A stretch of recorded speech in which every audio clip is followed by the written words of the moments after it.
Hi, I'm Robert Imbriali, the motivational marketer, also a professional speaker since 1995, and it's sort of a surprise to a lot of people who knew me before 1995 that I'm actually a professional speaker, because I was one of those people who was just really, really shy. And in high school, I was known like paint. I would just blend into the walls, and people would just not even know that I was there. That's the way I went through high school. So how am I today on camera, in front of our large audiences, on the radio, on television? How am I doing all of this? What changed? Well, number one thing was to get over my fear of public speaking. And there really is only one way that I'm aware of to do that, and that's to get out in front of an audience and start speaking. I was lucky enough to have a coach who helped me over that, and I got over that pretty quickly. And then what I did when I first got started speaking is I decided that I was going to do 2 live public seminars. You might say, why would I do 2? Why don't I just do 1 and see what happens? Well, I knew myself, and if I did 1, it didn't work out the way I wanted it to, I knew I'd never go back and do it again. But I really wanted to be a public speaker. I really wanted to learn this art of being able to speak in public. So I knew I had to master it. So I set up 2 a week apart, and I started selling tickets. And some people bought tickets to one but not the other. Some people bought tickets to both. What I did is I had almost the whole entire seminar was scripted the first time through. And here I am in front of this room. I'd never spoken in front of a group before, and they have paid to see me.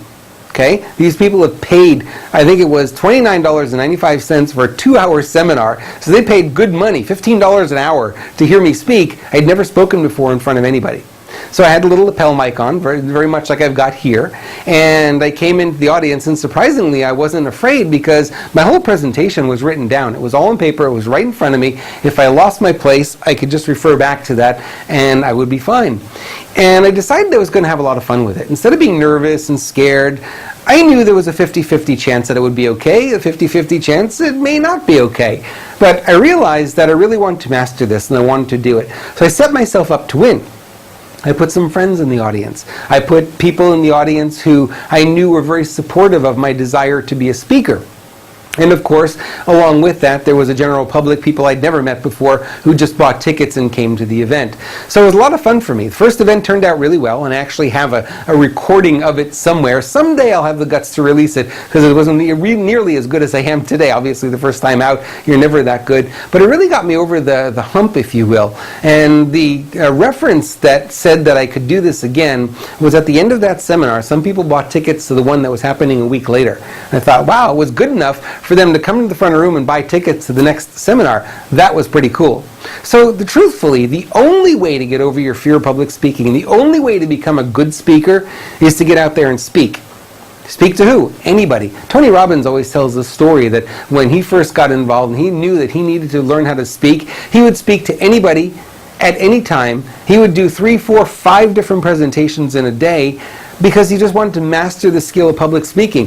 Where is he on the scale of professionalism as far as public speakers go? I think he's way at the top. I don't think there's anyone that's better than him on stage. Now, that's my opinion. I could be wrong, but that's what my belief is. So you can do that too. You just got to get in the habit of speaking. If you don't have anyone to speak to, do like I did very early on. I started speaking. I was living in a 1-bedroom apartment by myself, and I would just start doing my presentation in the apartment. The entire presentation, 3 hours at a time sometimes. I would do and just practice and practice and practice, because the truth of the matter is, it's not what you do in public that makes you great, it's what you do before you get in front of the microphone. It's what you do before you step on stage that makes you the great speaker that you plan on being. So you can become a great speaker, you just got to spend the time, you've got to invest. It's like anything else, it's just a thing that you've got to practice, and the more you practice, the better you become, and the better you become, the more in demand you'll become, and obviously the more money you'll make by being a professional speaker, the more fame, the more recognition, and all the great stuff that comes along with being a professional speaker.